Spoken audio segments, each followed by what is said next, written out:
This is Breaking News. Good afternoon, I'm Mary Calvi. And I'm Chris Ryan. We're getting new information right now about the Metro North accident that left 6 people dead last night. A quick programming note first. If you want to watch The Young and the Restless, you can see it on our sister station, TV 1055. Let's go now to the director of the emergency room at Westchester Medical Center. He's holding a briefing. Let's listen in. ILLER.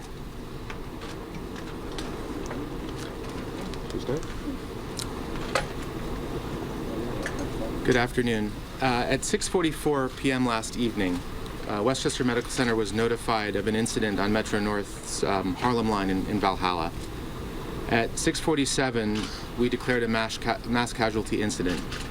And this involves multiple messages sent to people across the institution to mobilize resources, including staff, supplies, equipment.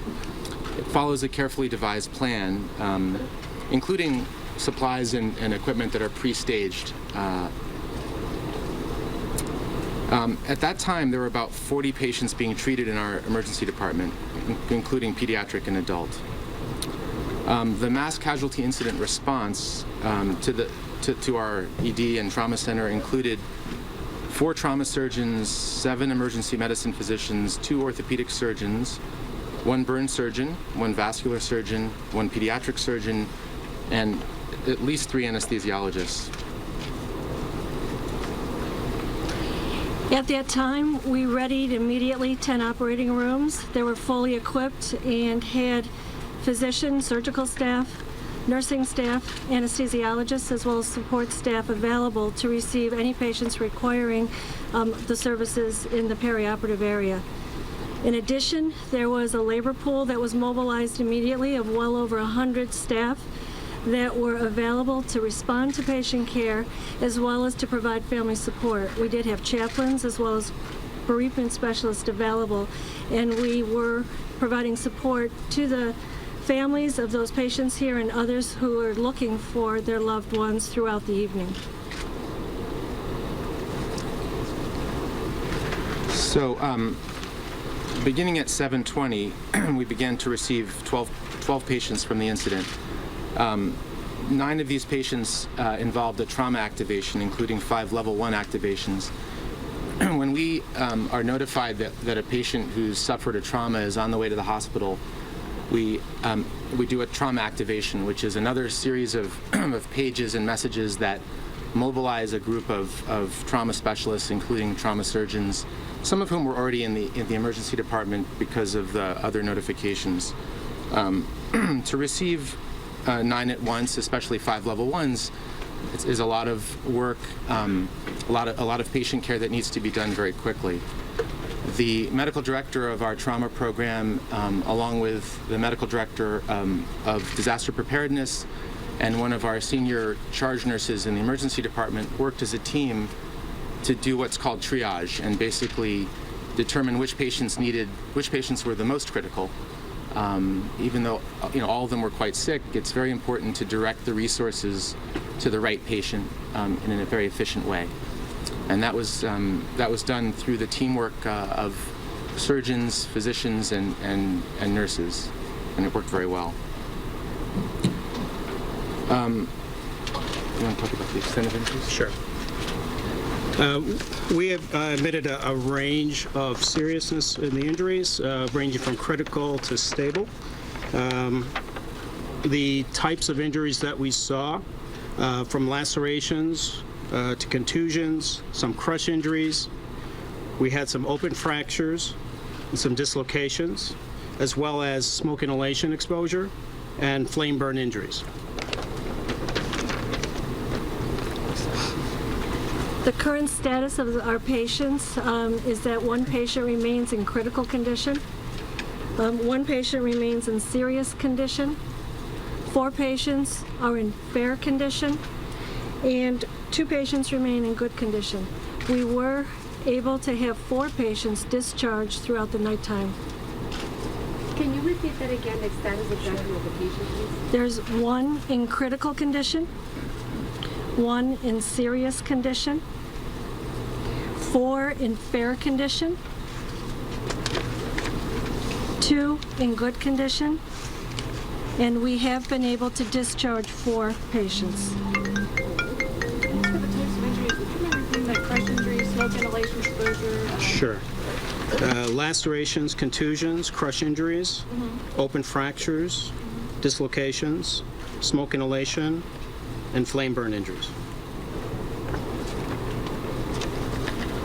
Was one more prevalent over the others, or was it equal in terms of the injuries? There's varying degrees of injuries. Some patients had burns, some patients had smoke inhalation, some just had orthopedic injuries, ranging from from serious to stable condition.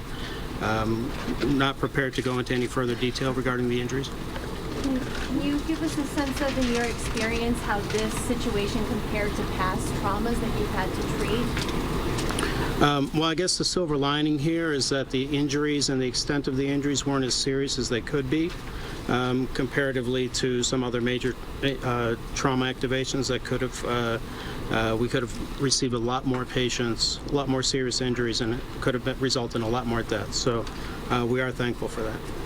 And when we were, the initial word, obviously there's a northbound train during rush hour, there are a lot more than 12 people on it, and the initial word was that we might be receiving a lot more patients.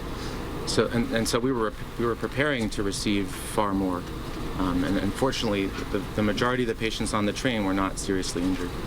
And we do want to recognize the efforts of the first responders as well as the staff at Westchester Medical Center, because it was through their quick actions and their quick prompt medical attention that we mitigated any further seriousness of the patients who were injured. Dr. Miller, can you tell us about age and gender? Age and gender of the patients? We're not able to share any specifics about specific patient information at this time. You did mention that there were some pediatric patients. Just curious, were there any families that were brought in? I believe the pediatric patients were when Dr. Miller was sharing. We currently, in the emergency room, when this occurred, we have an emergency room that is equipped to care for pediatric and adult patients. So I believe that's what you were mentioning. That's what I meant. The 40 that I referred to were the patients in the department at the time of the first call. So one of the issues. They were already here. There were children already here, unrelated to this incident. Okay. But there were no children brought in as a result of the train accident? Correct. And of the 8 patients who are still here, can you say how many of those have some current injuries? Do you have children with types of injuries? There are currently 3 burn patients. 3 in of the the 8. hospital. Okay. And are any of those the critical or serious? We really, for patient privacy, we really have to stay away from specifics. We give you a range. We don't know who you're talking about, Doctor. So, just in general, in terms of a prognosis for the most seriously injured, what can you tell us about the lives they will lead down the road, based on the injuries that you can treat? Sure. I can tell you that the burn patients, the injuries weren't as severe as they could have been. The most critical patient, or the most serious injured patient, his condition is serious but is not critical. And 8 patients remain hospitalized as of this moment, correct? Correct. Dr. Miller, can you, in layman's terms, give us what are the particular challenges that you all face when dealing with 5 level 1 activations? Well, I mean, the first is to direct the resources to the correct patients. If you spend too much effort on the wrong patient, then other patients might not get the right amount of resources. So that's where triage comes in, and that sorting process. And how do you base that decision? What are the factors that help and decide that? as Patty mentioned, communication with EMS, with first responders, is very, very important. Whatever information we can get from the field in advance allows us to pre-plan, and when a patient rolls in, direct them to the right trauma bay, the right location, with the right staff. And then when you have physicians and nurses working together to do a quick evaluation and redirect patients as necessary, and you have a range of staging areas that have been set up. We mentioned the 40 patients in the emergency department because it was busy at the time of the call. And one of the things that the hospital did wonderfully was to move those patients to make room for the incoming patients. And obviously, those patients have needs too, so it has to be done very carefully. To give Doctor, proper you credit. mentioned level 1. Exactly what constitutes level 1 injury? So level 1 activation is our highest level of trauma activation. And there are criteria that we use here. It's a long policy, but what it boils down to is the likelihood of having to go to the operating room rapidly or being critically ill. So that a level 1 trauma activation is going to include more resources, a trauma attending surgeon in the room, and messages to the operating room to prepare an OR. Much of this was already happening. I mean, as we said, there were 4 trauma surgeons in the ED because of the mass casualty incident mobilization.